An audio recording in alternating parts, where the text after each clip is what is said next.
రాసిన పత్రిక 12వ అధ్యాయం. హెబ్రీయులకు రాసిన పత్రిక 12వ అధ్యాయం 24వ వచనం చదువుకుందాం. కొత్త నిబంధనకు మధ్యవర్తి అయిన యేసునొద్దకు, కొత్త నిబంధనకు మధ్యవర్తి అయిన యేసునొద్దకును హేబేలు కంటే మరి శ్రేష్టమగు పలుకు రక్త ప్రోక్షణ రక్తమునకు మీరు వచ్చి ఉన్నారు. కొత్త నిబంధనకు మధ్యవర్తి ఎవరు? యేసుక్రీస్తు ప్రభువా. గమనించండి, ఆయనంట కొత్త నిబంధనకు మధ్యవర్తి యేసునొద్దకు. ఎలా మధ్యవర్తి అయ్యాడు ఆయన? ఒక సన్నివేశాన్ని మీకు గుర్తు చేస్తాను. మోషేకి దేవుడు చేవరాత ఆజ్ఞలు పలకలిచ్చాడు. వాళ్ళు కింద దిగుతున్నారు. కింద కేకలు అరుపులు వినిపిస్తున్నాయి. మీకు గుర్తుందా? మోషే గుర్తుపట్టాడు, కిందకి దిగుతున్నాడు.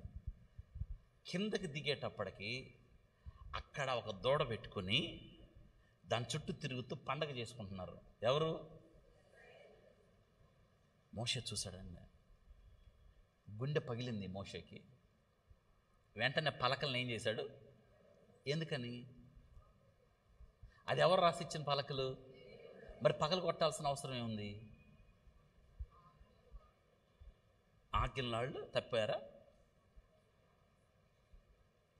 ఎందుకని పగలు కొట్టాడు? చెప్పాలి. 10 ఆజ్ఞలు ఉన్నాయి కదా, ఎవరు రాశారు అవి? వాటి కోసం 40 రాత్రింబవళ్ళు ఎక్కడున్నాడు? అక్కడి నుంచి దిగాడు కదా. అది అంత కష్టంగా ఉంటుందో తెలుసా? నా కొండ నాకు అనిపిస్తుంది, అబ్బో అసలు కొండ భయానకం.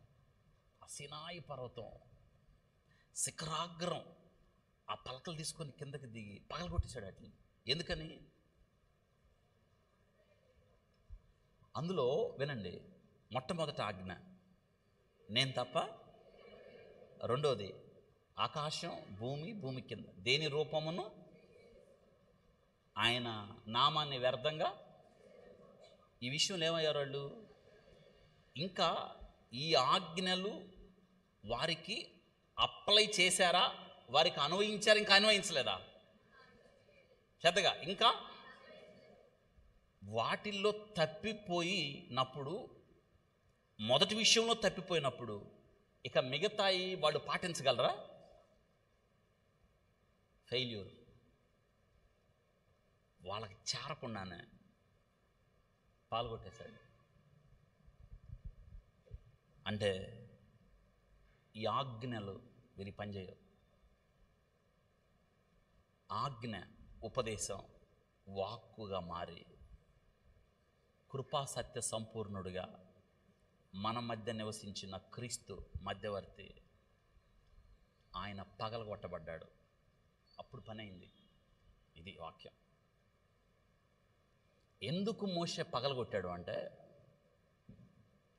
ధర్మశాస్త్రము వలన, ఆజ్ఞల వలన ఏ ఒక్క వ్యక్తి నీతిమంతుడుగా అసలు ఏడవైంది, దాన్ని ఏడ అప్లై చేస్తాం.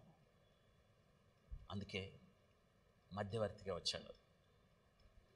ఏ స్థానంలో ధర్మశాస్త్ర ఆజ్ఞలు పగిలిపోయాయో ఆ స్థానంలో క్రీస్తు వచ్చి నీవు నేను ఎక్కడ విఫలమైపోయామో, ఎక్కడ పడిపోయామో, ఎక్కడ జారిపోయామో, ఎక్కడ పోగొట్టుకున్నామో, ఎక్కడ దేవుని ఉగ్రతకు పాత్రులమయ్యామో ఆ స్థానానికి వచ్చి ఇదిగో హేబేలు ప్రోక్షణ కన్నా మరి శ్రేష్టమైన రక్త ప్రోక్షణ, అనగా రక్తము చిందించకుండా పాపానికి కొత్త నిబంధన మధ్యవర్తి ఆయన.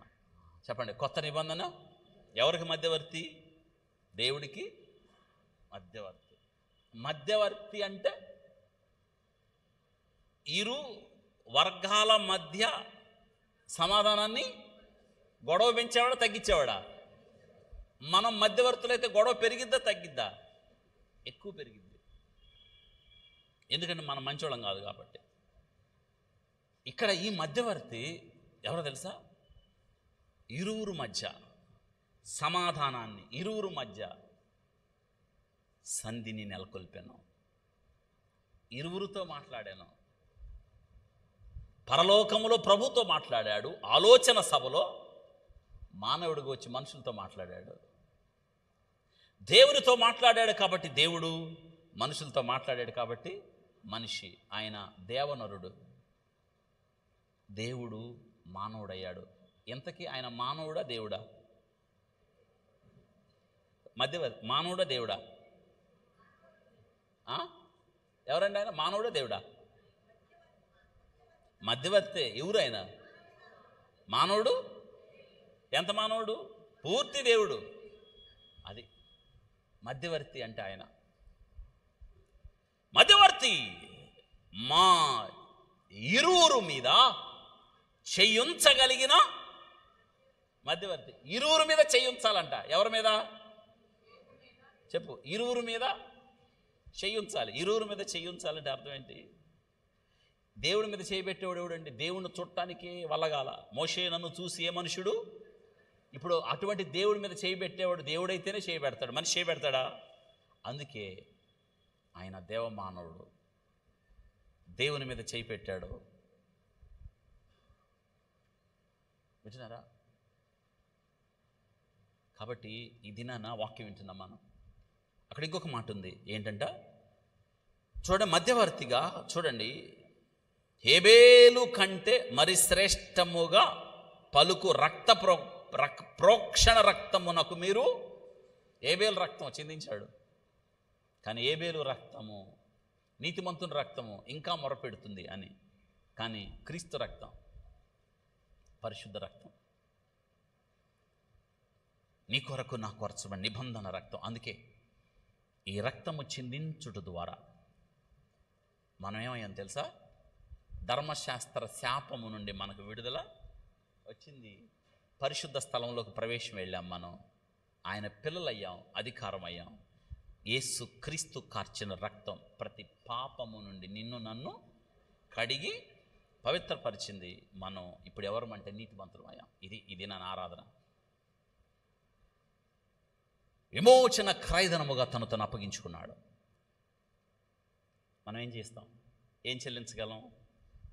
స్తుతులు స్తోత్రాలతో ఆయన్ని సంతోషపెట్టడం తప్ప, నీతికి సాధనాలుగా సజీవ యాగముగా మనల్ని మనం ఆయనకు అప్పగించుకోవడం తప్ప మనమేమీ చెల్లించలేము. అందుకే నా ప్రాణమా యెహోవాను సన్నుతించుము, నాంతరంగంలో సమస్తమైన పరిశుద్ధ నామమును.